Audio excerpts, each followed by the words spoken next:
Bismillahirrahmanirrahim. Alhamdulillahi rabbil alamin. Wassalatu wassalamu ala rasulillahi amma ba'd. Baik kawan sekalian, teman-teman sekalian. Alhamdulillah pada kesempatan yang baik ini, di sini kita akan mencoba menjelaskan satu kitab. Judul kitabnya yaitu Bidayatul Mujtahid wa Nihayatul Muqtasid. Ini kitab yang akan kita bahas, yaitu Bidayatul Mujtahid wa Nihayatul Muqtasid. Jadi kitab ini kitab perbandingan mazhab, ya. Jadi seluruh perbedaan para ulama yang terkait dengan fikih di dalam ibadah, itu kemudian Imam Ibn Rushd, Imam Ibn Rushd Al-Qurtubi. Jadi penulis kitab Bidayatul Mujtahid wa Nihayatul Muqtasid adalah Imam Ibn Rushd Al-Qurtubi. Beliau menulis satu kitab yang mengumpulkan perbedaan pendapat di tengah-tengah para ulama 4 imam mazhab dan ulama yang lainnya terkait dengan hukum-hukum permasalahan dalam ilmu fikih. Kan biasa kita dengarkan, ya, bahwa pendapat ulama ini demikian, pendapat ulama ini demikian. Terjadi khilaf pendapat. Nah, ikhwan sekalian, sering kita katakan bahwasanya berbicara masalah ilmu fikih, maka satu hal yang sulit untuk dihindari. Apa itu? Yaitu perbedaan pendapat di tengah-tengah para ulama. Nah, inilah ikhwan sekalian, ya, kitab Bidayatul Mujtahid wa Nihayatul Muqtasid. Nanti kita akan melihat, ya, misalnya ada satu permasalahan, kemudian terjadi khilaf perbedaan pendapat di tengah-tengah para ulama di situ, lalu kita akan melihat, ya, pendapat Imam Asy-Syafi'i seperti apa, Imam Abu Hanifah seperti apa, Imam Ahmad seperti apa, Imam Malik seperti apa, dan ulama-ulama yang lainnya dalam berbagai macam permasalahan fikih tersebut, sehingga kita akan mengetahuinya. Baik, kita masuk, ya. Jadi di sini ada dalam bentuk tabel, bisa dilihat, ya, di situ.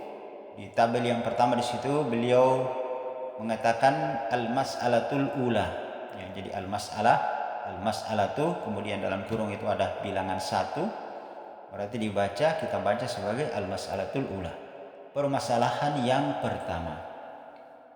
Permasalahan yang pertama yang terjadi khilaf, perbedaan pendapat di tengah-tengah para ulama, yaitu halin niyatu syaratun fi sihhatil wudu. Ini yang diperselisihkan di tengah-tengah para ulama. Halin niyatu syaratun fi sihhatil wudu. Apakah niat itu adalah merupakan syarat sahnya wudu? Ya. Artinya, apakah wudu itu harus pakai niat? Atau apakah boleh kita berwudu tanpa niat? Nah, ini ikhwan sekalian. Jadi berarti bisa kita pahami bahwa ada sebagian ulama yang berpendapat bahwa bahwa berwudu itu harus ada niat, ya, harus ada niat, sehingga siapa yang berwudu kalau dia tidak berniat, wudunya tidak sah. Namun ada sebagian ulama berpendapat bahwa berwudu itu meskipun tanpa niat, wudunya tetap sah. Nah, ini ikhwan sekalian, permasalahan yang pertama yang diperselisihkan di tengah-tengah para ulama 4 imam mazhab dan ulama-ulama yang lainnya. Maka kita lihat yang di bawah itu, pada kolom yang kedua, tahriru mahallul khilaf. Apa itu tahriru mahallul khilaf? Tahriru mahallul khilaf itu artinya adalah mencari simpul-simpul persamaan, ya, persamaan pendapat para ulama sebelum mencari titik perbedaannya, ya. Jadi sebelum mencari titik perbedaan itu harus mencari dulu titik persamaan para ulama, di mana yang menjadi ijma, hal yang disepakati oleh para ulama, dan di mana yang menjadi hal yang diperselisihkan di tengah-tengah para ulama. Itu disebut dengan tahrir mahallul khilaf. Maka di sini kemudian dikatakan, ikhwan sekalian, ittafaqu, telah sepakat seluruh para ulama, mereka telah berijma, telah sepakat. Apa yang disepakati? Ala atas istiratun niyah. Istiratu itu artinya harus, diharuskannya an-niyatu, adanya niat. fil ibadat, dalam seluruh permasalahan ibadah, fil ibadati kulliha, dalam seluruh permasalahan ibadah kulliha, seluruhnya. Ya, ini yang mereka sepakat bahwa dalam masalah ibadah apa saja, niat itu adalah merupakan syarat sahnya dari ibadah tersebut. Sehingga siapapun yang melakukan satu ibadah yang dia tidak menghadirkan niat pada ibadah tersebut, maka ibadahnya tidak sah. Itu letak persamaan, ya, letak persamaan, ya. Titik persamaan di tengah-tengah para ulama, hal yang disepakati. Wakhtalafu, dan mereka berbeda pendapat. Nah, ini letak daripada khilafnya, ya, perbedaan pendapatnya. Wakhtalafu, dan para ulama mereka telah berselisih pendapat, telah berbeda pendapat fi ishtiratin niyati, tentang ishtirati, diharuskannya an-niyatu, adanya niat, li sihatil wudu, sebagai sahnya wudu yang dilakukan, ya. Ini yang diperselisihkan. Wal khilafu ala qaulaini, dan terkait dengan khilaf ini, perbedaan pendapat ini, ada dua perbedaan pendapat dalam masalah ini. Jadi ada dua khilaf, ada dua perbedaan pendapat terkait masalah ini. Jadi ada satu kelompok yang mengatakan bahwa berwudu harus pakai niat. Kalau dia berwudu tidak menghadirkan niat, maka wudunya tidak sah, dan maka otomatis pun kalau dia sholat dengan wudu yang tidak sah, sholatnya tidak sah. Ada satu pendapat ulama mengatakan bahwa berwudu itu tidak mesti harus pakai niat. Sehingga kalau orang yang memegang pendapat ini, kemudian dia sholat, meskipun tadinya dia wuduhnya tidak menghadirkan niat, wuduhnya sah, maka otomatis sholatnya pun sah. Maka ikhwan sekalian, di situ di kolom yang ketiga dikatakan al-aqwalu wa nisbatuha. Al-aqwal, pendapat-pendapat, ya, atau ucapan-ucapan dari para ulama. Siapa yang berpendapat maksudnya? Siapa saja ulama yang berpendapat terkait dengan permasalahan ini. Wa nisbatuha, dan dinisbatkan kepada siapa pendapat tersebut? Kepada Imam Asy-Syafi'i kah, kepada Imam Abu Hanifah kah, kepada Imam Malik kah, atau kepada Imam Ahmad? Kepada siapa pendapat tersebut disandarkan? Maka di sini yang pertama, ulama yang berpendapat yang pertama mengatakan an-niyatu syaratun li sihhatil wudu, bahwa niat itu adalah merupakan syarat sahnya wudu, ya. Niat adalah merupakan syarat sahnya wudu. Sehingga siapa saja yang dia melakukan wudu tanpa dia menghadirkan niat, maka wudunya tidak sah. Sehingga kalau dia sholat dengan wudu yang seperti ini, maka otomatis sholatnya juga tidak sah, karena wudunya tidak sah. Karena di antara salah satu syarat sahnya sholat adalah seseorang harus dia telah terangkat dari hadas kecil. Dalam hadas kecil dalam hal ini adalah dia harus berwudu. Nabi SAW bersabda, la yaqbalullahu salat ahadikum idza ahdasa hatta yatawadda.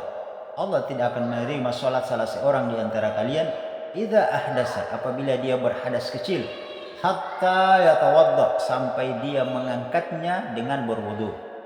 Kalau itu adalah hadas besar, hatta yattasil, sampai dia mandi.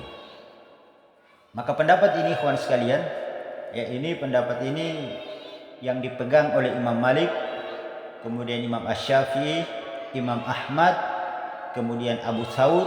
Abu Thawr di sini adalah Abu Thawr al-Baghdadi. Beliau ini seorang ulama, seorang mufti, ya, seorang mufti di Baghdad di zamannya, dan beliau ini adalah seorang ulama, ya, ulama mufti, seorang mufti. Nama lengkap beliau adalah Abu Thawr al-Baghdadi. Itu yang keempat. Kemudian yang kelima adalah Daud, atau yang dimaksud di sini adalah Daud Az-Zahiri. Jadi beliau ini mewakili mazhab Zahiriyah, yang mazhab Zahiri. Jadi memang yang terkenal itu ada empat mazhab, yaitu Hanafi, Maliki, Syafi'i, Hambali. Ada lagi satu namanya mazhab Zahiri.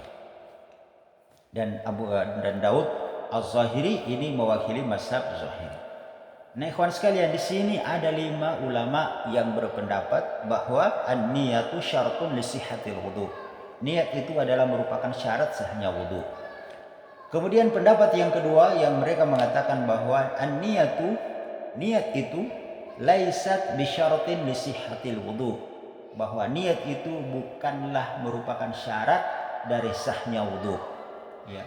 Sehingga kalau seorang yang berpegang dengan pendapat yang kedua ini, misalnya dia berwudu, dia tanpa menghadirkan niat, maka wudunya sah. Karena wudunya sah, maka otomatis sholatnya pun ikut sah. Dan pendapat ini dipegang oleh Imam Abu Hanifah, ya, dan di sini yang kedua adalah As-Sauri, ya, As-Sauri atau Sufyan As-Sauri. Nah, jadi dua ulama yang mengatakan bahwasanya niat itu bukan syarat sahnya wudu. Nah, ikhwas sekalian, kita perhatikan kalau dari 4 imam mazhab yang berpendapat bahwa niat itu bukan syarat sahnya wudu itu hanya Imam Abu Hanifah. Sementara Imam Malik, Imam Syafi'i, Imam Ahmad semuanya berpendapat bahwasanya niat adalah merupakan syarat sahnya wudu. Nah, ikhwan sekalian, sababul khilaf yang keempat, yang kolom keempat itu sababul khilaf. Apa penyebabnya sehingga mereka terjadi khilaf, perbedaan pendapat, ya, dalam masalah ini? Dan kalau kita lihat di sini Imam Abu Hanifah sendirian. Kenapa alasannya sampai Imam Abu Hanifah dia menyelisihi ulama mazhab yang lainnya seperti Malik, Syafi'i dan Imam Ahmad? Apa sababul khilafnya? Ya, mari kita lihat ikhwan sekalian. Ya. Taraddud al-wudu'i. Ya, taraddud al-wudu'i. Telah terjadi keraguan al-wudu'i terkait dengan permasalahan wudu ini. Bainah antara ayyakuna ibadatun mahdhah. Jadi di sini letak perbedaannya. Ayyakuna ibadatun mahdhah ghairu ma'qulatil ma'na wa bain ayyakuna ibadatin ma'qulatil ma'na. Nah, ini ya. Jadi letak perbedaannya di sini. Ayyakuna ibadatun mahdhah. Apakah wudu itu adalah merupakan ibadah mahdhah? Ya, apakah wudu itu ibadah mahdhah atau bukan? Jadi ibadah itu ada dua, ada ibadah mahdhah dan ada ibadah ghairu mahdhah. Kalau ibadah mahdhah itu namanya ibadah murni. Ibadah murni itu maksudnya ghairu ma'qulatil ma'na, sesuatu yang tidak diketahui maknanya. Contoh misalnya seperti ini. Ya, kita melaksanakan sholat duhur 4 rakaat. Ya. Kenapa harus 4 rakaat? Tidak diketahui maknanya. Kenapa sholat asar harus 4 rakaat? Kenapa sholat maghrib harus 3 rakaat? Kenapa sholat isya harus 4 rakaat? Kenapa sholat duhur harus 2 rakaat? Itu tidak diketahui maknanya. Al-Quran, hadis-hadis Nabi SAW tidak menjelaskan hal tersebut apa maknanya. Ya. Dalam hal ini, setiap manusia dia dalam ibadah-ibadah mahdhah, dia sifatnya sami'na wa ata'na. Dia dengar dan dia taat. Kenapa? Karena kalau berbicara ibadah mahdhah, tata caranya, pelaksanaannya, waktunya itu semua telah diatur oleh syariat ini, ya. Sehingga seseorang tidak boleh berbuat sekehendak hatinya. Ya. Misalnya sholat duhur tidak boleh dia lakukan sebelum zawalus syams, matahari tergelincir ke arah barat. Berbeda dengan ibadah-ibadah ghairu mahdhah seperti zikir, dilakukan kapan saja, dia tidak dibatasi waktu, tidak dibatasi jumlah. Tapi kalau sholat duhur tadi harus jumlahnya 4 rakaat. Kemudian waktunya telah ditentukan, ya. Tata cara pelaksanaannya pun telah ditentukan. Kemudian tempat pelaksanaannya pun itu ditentukan, ya. Tidak sembarangan dan betul-betul diatur, ya. Seperti itu. Kemudian orang yang berzikir itu, ya, tidak mesti dia harus misalnya bersih dari hadas kecil. Ya, tidak mesti. Sementara kalau ibadah mahdhah seperti sholat itu harus dibutuhkan bersuci seseorang baik dari hadas kecil maupun dari hadas besar. Itulah yang disebut dengan ibadah mahdhah, ghairu ma'qulatil ma'na. Ibadah yang memang tidak diketahui maknanya secara akal. Ya, secara akal pikiran tidak bisa kita mengetahuinya. Itu hanya Allah dan Rasulnya yang tahu. Kenapa kita harus sholat duhur 4 rakaat, sholat asar 4 rakaat, itu hanya Allah yang tahu. Wa baina yakuna ibadatun ma'qulatil ma'na, dan ada ulama yang lain mengatakan bahwasanya wudu itu adalah merupakan ibadatun ma'qulatil ma'na. Dia ibadah yang diketahui daripada maknanya. Contoh ibadah yang diketahui maknanya seperti apa? Seperti kita misalnya membersihkan najis, ya. Ada kotoran, ada najis, setelah kita buang air kecil terdapat najis, baik itu pada kubul dan dubul, maksudnya kemaluan depan ataupun kemaluan belakang. Kita membersihkan najis tersebut, itu tujuannya jelas untuk menghilangkan kotoran, untuk menghilangkan najis tersebut. Baik itu pada yang melekat tadi pada sisa-sisa kita sisa-sisa najis dari kita membuang hajat, atau mungkin ada najis pada pakaian kita, pada tubuh kita, pada tempat di mana kita akan melakukan ibadah, ya, maka itu kita tahu tujuannya, ya. Diketahui secara akal bahwa itu untuk menghilangkan kotoran. Itu disebut ibadah yang diterima secara akal dan ibadah yang tidak diterima secara akal. Disinilah sababul khilafnya, ya, sebab terjadinya khilaf, perbedaan di tengah-tengah para ulama, ikhwan sekalian. Kemudian al-adillatu, dalil-dalil yang dibawakan oleh masing-masing ulama yang berselisih pendapat terkait dengan masalah ini. Tadi kan ada dua pendapat, ya. Maka mari kita lihat dalil-dalil yang dibawakan oleh para ulama yang berpendapat bahwasanya an-niyatu syartun li sihhatil wudu, bahwa niat adalah merupakan syarat sahnya wudu. Tadi Imam Malik, Imam Syafi'i, Imam Ahmad, Abu Saur Al-Baghdadi dan Daud Az-Zahiri. Ya, mereka berpendapat hal ini. Mari kita lihat dalil-dalil yang mereka bawakan. Yang pertama kata mereka, al-wudu' ibadatun mahdhah. Wudu itu adalah merupakan ibadah mahdhah, tidak diketahui maknanya, ya. Ghairu ma'qulatil makna, tidak diketahui daripada maknanya, ya. Muftariqatun ila niyah, maka dia membutuhkan niat. Maksudnya tidak diketahui maknanya seperti ini, kawan sekalian.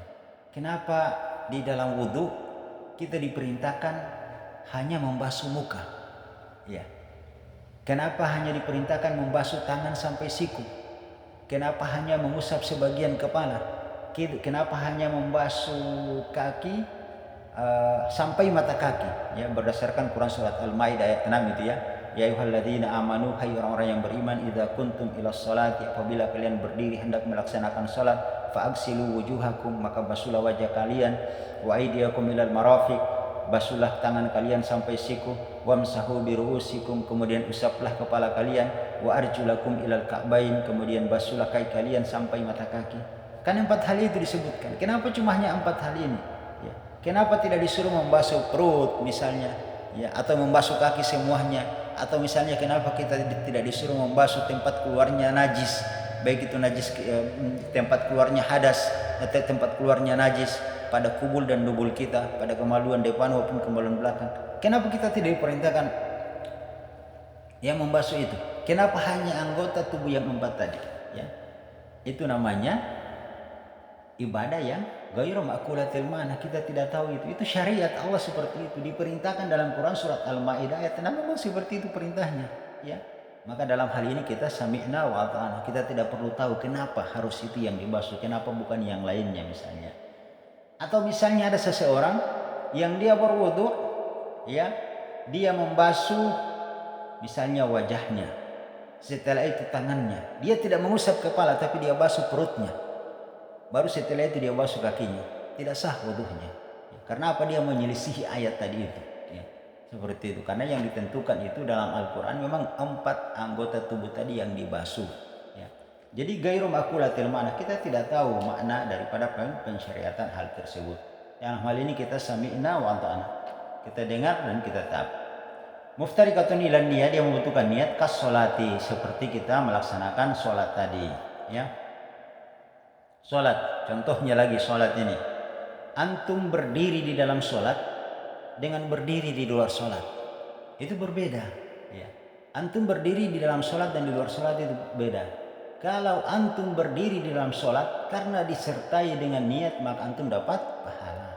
Tapi antum berdiri di luar sholat karena tidak disertai dengan niat, maka tidak mendapat pahala. Sama dengan antum duduk di dalam sholat, karena duduknya antum di dalam sholat itu disertai dengan niat, antum dapat pahala. Tapi kalau berduduknya antum di luar sholat karena tidak diniatkan, maka tidak dapatkan pahala.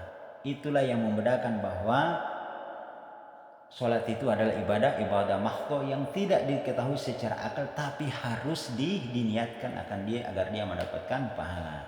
Sehingga dari hal ini kata mereka, Imam Malik, Imam Asy-Syafi'i, Imam Ahmad, Abu Saur, Ad-Dawud, Az-Zahiri mereka mengatakan wan niyatu syartun li sihhatil ibadah. Maka dari itu niat itu adalah merupakan syarat sahnya dari satu ibadah. Liqaulihi ta'ala, hal ini berdasarkan firman Allah Subhanahu wa taala di dalam Al-Qur'an, wa ma umiru, dan mereka tidak diperintahkan illa kecuali liya'budullah, untuk menyembah Allah. Dengan cara apa? Mukhlisina, memurnikan diri, mengikhlaskan diri, betul-betul niatnya itu hanya kepada Allah Subhanahu wa taala, lahuddin, di atas agama yang lurus ini. Ini dalil yang pertama. Dalil yang kedua, wa qaulihi sallallahu alaihi wasallam, hadis ya dari Rasulullah sallallahu alaihi wasallam, hadis yang diriwayatkan oleh Umar bin Khattab ya. Ini dalam kitab Umdatul Ahkam kita sudah pernah membahas hadis ini yang disyarah oleh Syekh Abdurrahman Al-Bassam, yang dimana kitab Umdatul Ahkam ditulis oleh Imam Ibnul Ghani Al-Maqdisi, dan kita sudah bahas hadisnya ini. Innamal a'malu binniyat, sesungguhnya amalan-amalan itu tergantung kepada niatnya ya. Maka wudu dia adalah ibadah ghairu mahdha, maka dia membutuhkan niat. Kemudian haditsu Abi Malik Al-Asy'ari marfu'an, hadis dari Abi Malik Al-Asy'ari marfu'an, secara marfu'an. Nabi SAW bersabda, at-tuhuru syatrul iman ya. At-tuhuru, bersuci itu, syatrul, setengahnya dari al-iman, dari iman. Wal iman ibadatun fakadha syatruhu, maka iman itu adalah ibadah, maka demikian pula setengahnya adalah ibadah ya. Jadi ikhwan sekalian, iman itu setengahnya adalah ibadah, setengahnya adalah bersuci, seperti itu ya. Jadi ikhwan sekalian, dikatakan iman secara utuh kalau ada ibadah dan ada bersuci, maka digabungkanlah di dalam sholat tersebut, sehingga karena dia adalah merupakan ibadah maka harus diniatkan. Itu ya yang bisa dipahami ikhwan sekalian. Kemudian yang ketiga ya, pendapat yang ketiga, dalil yang dibawakan oleh Imam Malik, Imam Asy-Syafi'i, Imam Ahmad, Abu Saur, Abu Daud terkait dengan niat itu syartun li sihhatil wudu, bahwa niat adalah merupakan syarat sahnya wudu ya. Jadi memang ada pendalilan seperti itu ya. Tadi dibawakan dulu firman Allah Subhanahu wa taala, kemudian hadis Nabi sallallahu alaihi wasallam, baru yang terakhirnya adalah merupakan ijtihad mereka ya, atau dalil kias mereka ya, ijtihad mereka. Mereka mengatakan di sini ikhwan sekalian, takhsisu ba'dil a'dha'i, dikhususkan ba'dil a'dha'i bil wudu'i ya. Jadi kenapa kita hanya dikhususkan ba'dil a'dha'i, membasuh sebagian anggota wudu saja, bil wudu'i, ketika kita berwudu. Kenapa hanya disuruh sebagian itu tadi, tangan, mengusap wajah, membasuh tangan sampai siku, mengusap hanya sebagian kepala, kenapa tidak harus seluruh kepala? Kan seperti itu. Kenapa hanya membasuh kaki sampai mata kaki? Kenapa hanya sebagian saja? Duna ghairiha, bukan yang lainnya. La ta'kul illiyatuhu, dan kita tidak tahu secara akal, secara logika illiyatuhu, sebabnya itu kenapa? Padahal maka ini menunjukkan annahu ibadatun mahdhah, itu menunjukkan bahwa wudu itu adalah merupakan ibadatun mahdhah, ibadah yang ghairu ma'qulatil makna. Maka karena dia ibadatun ghairu ma'qulatil makna, maka niat itu adalah merupakan syarat dari sahnya wudu tersebut. Inilah dalil-dalil yang dibawakan oleh pendapat yang pertama dari ulama yang berpendapat bahwa niat adalah merupakan syarat dari sahnya wudu. Kemudian ikhwan sekalian, kita lihat pendapat yang kedua. Yaitu pendapatnya Imam Abu Hanifah dan pendapatnya Sufyan Ats-Tsauri. Pertama, mereka membawakan dalil-dalilnya, yaitu dalil-dalil yang mereka bawakan adalah al-wudu' ibadatun ma'qulatil ma'na. Jadi mereka mengatakan bahwa wudu itu adalah ibadatun ma'qulatil ma'na, ibadah yang diketahui maknanya. Kaguslin najasati, seperti seseorang membersihkan najis. Tadi itu kita membersihkan najis, kita tahu tujuannya untuk menghilangkan kotoran. Sama dengan berwudu, kita juga dalam rangka menghilangkan kotoran. fahiya ghaira muftakiratun ila niyah. Oleh karena itu fahiya ghaira tidak muftakiratun ila niyah, tidak membutuhkan niat dia, kata mereka. Lianna Allah Ta'ala, sebab Allah Subhanahu wa Ta'ala lam yazkuruha fi ayatil wudu. Allah tidak menyebutkannya di dalam ayat tentang wudu. Ayat yang mana? Yaitu Quran surat Al-Maidah ayat 6. Allah tidak menyebutkan di situ. Ya ayyuhalladzina amanu idza kuntum ila salati fa'ghsilu wujuhakum wa aydiyakum ilal marafiq wamsahu bi ru'usikum wa arjulakum ilal ka'bayn. Hai orang-orang yang beriman, diwajibkan atas kaum ya ayyuhalladzina amanu, hai orang-orang yang beriman, apabila kamu hendak melaksanakan salat, maka basuhlah wajah kalian, kemudian tangan kalian sampai siku, usaplah sebagian kepala kalian, kemudian kaki kalian sampai mata kaki. Di ayat itu tidak disebutkan masalah niat. Ini alasan mereka yang pertama, tidak disebutkan dalam ayat ini. Kemudian dalil mereka yang kedua adalah qala ta'ala, Allah Subhanahu wa taala berfirman, wa yunazzilu 'alaikum minas sama'i ma'an liyutahhirakum bih. Wa yunazzilu 'alaikum, dan sungguh kami telah menurunkan kepada kalian, minas sama'i, dari langit itu, ma'an, air, liyutahhirakum bih, untuk mensucikan kalian. Maka kata mereka, fal ma'u mutahhirun binafsihi inda istimalihi, maka air itu telah suci ya dengan sendirinya, inda istimalihi, ketika digunakan. Ya, air itu asalnya suci ketika digunakan, sehingga air itu mau diniatkan atau tidak diniatkan, ya asalnya dia suci, dapat mensucikan. Sehingga karena dia dapat mensucikan, meskipun tidak diniatkan tetap seseorang akan suci. Ini kata mereka, fal ma'u mutahhirun binafsihi inda istimalihi, air itu sudah suci asalnya, antum mau niat atau tidak niat tetap dia akan mensucikan antum. Nah, ini pendapat dari Imam Abu Hanifah. Makanya antum kalau kita lihat dari seakan-akan dari awal kita mengatakan Abu Hanifah ini kayaknya aneh, padahal coba perhatikan dalil-dalil yang mereka bawakan. Bahkan ikhwan sekalian, kalau antum membaca rujukan kitab-kitab Imam Abu Hanifah dalam masalah ini, antum bisa goyah pendapatnya.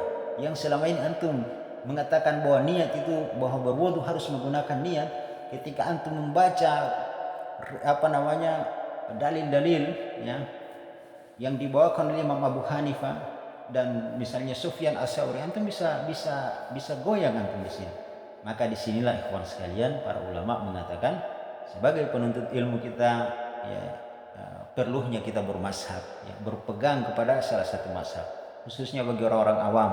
Ya, tentu kita tidak fanatik mazhab, tidak. Ya, kita akan melihat mana yang paling sesuai dengan Al-Quran dan Sunnah, maka itulah yang kita pegang. Ya, seperti itu.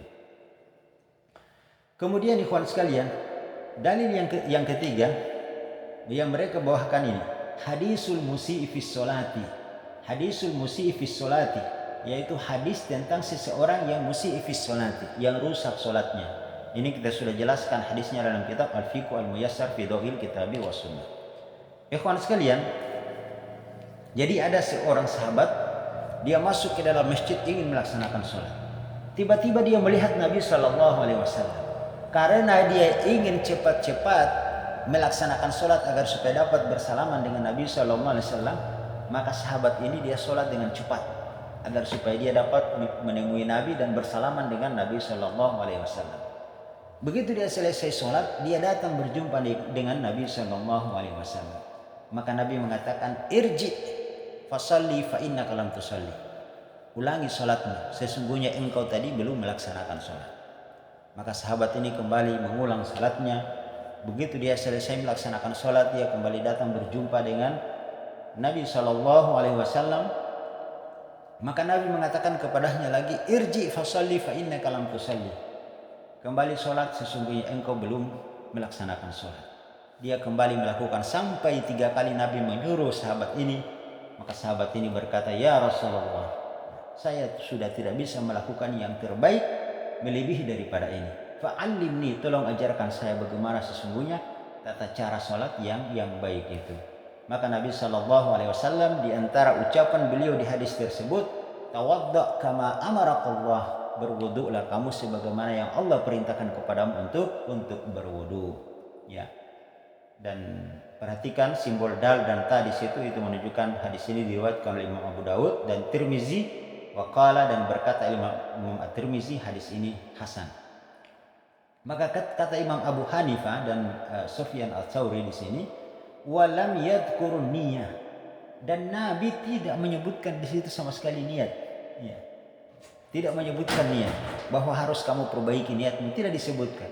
Wa hadza fi maqami ta'lim, padahal di saat itu maqami ta'lim, Nabi kedudukannya sedang mengajarkan sahabat ini terkait dengan perkara agama yang besar ini. Walau kana syartun ladzukirat, kalau sekiranya syarat itu adalah merupakan sahnya wudu, ladzukirat, maka pasti Nabi sudah menyebutkannya, tapi Nabi tidak menyebutkannya. Jadi masing-masing punya dalil yang kuat, ya ikhwan sekalian. Maka di sini Imam Ibnu Rushd Al-Qurtubi, ya, penulis kitab ini Bidayatul Mujtahid wa Nihayatul Muqtasid, beliau mengatakan ar-rajih, yang terakhir, ar-rajih, yang paling rajih, yang paling kuat dari dua pendapat di atas itu yang mana? Jadi kalau dibilang ar-rajih itu bukan yang paling benar, bukan. Ar-rajih itu bukan maknanya yang paling benar, bukan itu maksudnya. Yang dimaksud dengan ar-rajih itu adalah pendapat yang paling kuat dari dua pendapat di atas itu yang mana? Maka kata beliau di sini al-aqwalul awwal, yaitu al-aqwalul awwal, pendapat yang pertamalah yang paling kuat. An-niyatu syartun li sihhatil wudu, bahwa niat adalah merupakan syarat dari sahnya wudu. Li annal wudu'a, sebab wudu itu aqrabu syabhan lil ibadati, yaitu dia lebih dekat kepada bil ibadati, kepada ibadah, minhu darinya, illa nadhafa, dari hanya sekedar kita an-nadhafa, yaitu membersihkan tubuh kita. Wal ibadatu, dan ibadah itu taftakiratun ilan niyah, dia membutuhkan niat. Kawan sekalian, sebetulnya tadi masih panjang penjelasannya dari an-niyatu syartun li sihhatil wudu dari pendapat 5 ulama di atas, tapi di sini kita ringkat saja, ya. Kita tadi tidak membawakan contoh-contoh yang lainnya, ya tentunya. Di sini dikatakan bahwa bil ibadat minhu illa nawafa, ya, dia lebih syabahan, lebih mirip ibadah illa nawafa, hanya dengan sekedar membersihkan diri, ya, sama dengan orang mandi junub, ya, dengan orang misalnya dalam kondisi junub, ya. Dalam kondisi junub pertama tidak dilihat kotorannya, ya. Tapi seseorang harus niat, karena antara orang yang mandi biasa dengan orang yang mandi junub itu yang membedakan di mana. Innamal a'malu binniyat, setiap amalan itu tergantung kepada niatnya. Ada orang mandi, ya, tapi dengan dia niat mandi untuk mengangkat hadas besar pada dirinya, mandi janabah, maka dia akan dapatkan pahala. Tapi ada orang dia mandi biasa saja, tidak ada niatnya untuk mengangkat hadas besar pada tubuhnya, hanya sekedar untuk membersihkan kotoran, hanya untuk sekedar menyegarkan badan, ini dia tidak dapatkan pahala. Jadi ini kata penulis kitab ini. Wal ibadatu maka berkaitan dengan ibadah yang diketahui maknanya ini, taftakiratu ila niyah, dia membutuhkan niat. Ini ikhwan sekalian. Kemudian yang selanjutnya adalah samaratul khilaf. Apa konsekuensinya kalau kita berpendapat kepada, misalnya kalau kita berpegang kepada pendapat yang pertama, dan apa konsekuensinya kalau kita berpegang kepada pendapat yang kedua? Pendapat yang pertama tadi siapa? Malik, Syafi'i, Ahmad, Abu Thawr, Daud. Apa konsekuensinya kalau kita memegang pendapat itu? Dan apa konsekuensinya kalau kita memegang pendapat Abu Hanifah dan Sufyan Ats-Tsauri? Ya. Maka di sini dikatakan samaratul khilaf, ya, konsekuensinya dari kita memegang pendapat salah satu dari keduanya ini adalah, yang pertama, man tawadda'a bi ghairi niyati, barang siapa yang berwudu tanpa niat, lam yasih wudu'ahu, maka tidak sah wuduhnya. Dan kalau dia salat dengan wudu yang seperti itu, maka salatnya tidak sah. Walam yartafi'u hadatsahu, dan karena disebabkan lam yartafi'u hadatsahu, hadasnya itu belum terangkat, otomatis dia salat dalam kondisi berhadas dan itu tidak diterima salatnya. Kemudian yang kedua, man tawadda, siapa yang berpegang dengan pendapat yang kedua, yaitu man tawadda bi ghairi niyatin, siapa yang berwudu tanpa niat, sahha wudu'ahu, maka sah wuduhnya, wartafa'ah hadatsahu, dan terangkat hadasnya. Sehingga meskipun dia wudu tanpa niat, dia salat dengan wudu yang seperti itu, maka salatnya tetap sah. Kemudian ikhwan sekalian, maraji'ul mas'alah. Maraji'ul mas'alah ini maksudnya daftar pustaka.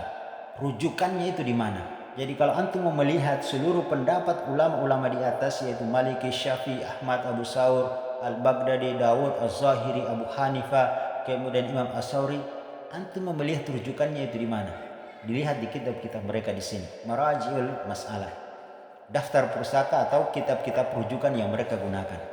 Yang pertama adalah kitab Bidayatul Mujtahid wa Nihayatul Muqtasid, jilid 1 halaman 24. Kemudian yang kedua adalah Wa Mukhtasar Al-Quduriyah, yaitu halaman 137. Kemudian kitab yang ketiga adalah Wa Bada'is Sana'i, yaitu jilid 1 halaman 191. Kemudian kitab yang selanjutnya adalah Tafri', kitab Tafri' juz 1 halaman 192. Kemudian Wal Ma'una, kitab Al Ma'una, yaitu jilid 1 halaman 14 ya, halaman 41. Kemudian Wa Nihayatul Matbub jilid 1 halaman 15. Kemudian kitab Al Bayan jilid 1 halaman 99. Kemudian Syarah Al Kabir yaitu jilid 1 halaman 306. Kemudian kitab Al Mughni jilid 1 halaman 156. Kemudian Al Muhalla, kitab Al Muhalla jilid 1 halaman 73. Dan Syarah Ibnu Zahim ya halaman 14. Ini ikhwan sekalian marajiul mas'alah, kitab-kitab rujukan yang digunakan terkait dengan permasalahan yang barusan kita bahas. Ini ikhwan sekalian pembahasan kita pada kesempatan yang baik ini. Ya, insyaallah nanti kita akan lanjut ya pada pertemuan sebelumnya. Semoga bermanfaat bagi kita semua. Akhirnya kita tutup dengan doa kifaratul majelis. Subhanakallahumma bihamdika asyhadu an la ilaha illa anta astaghfiruka wa atubu ilaik. Assalamualaikum warahmatullahi wabarakatuh.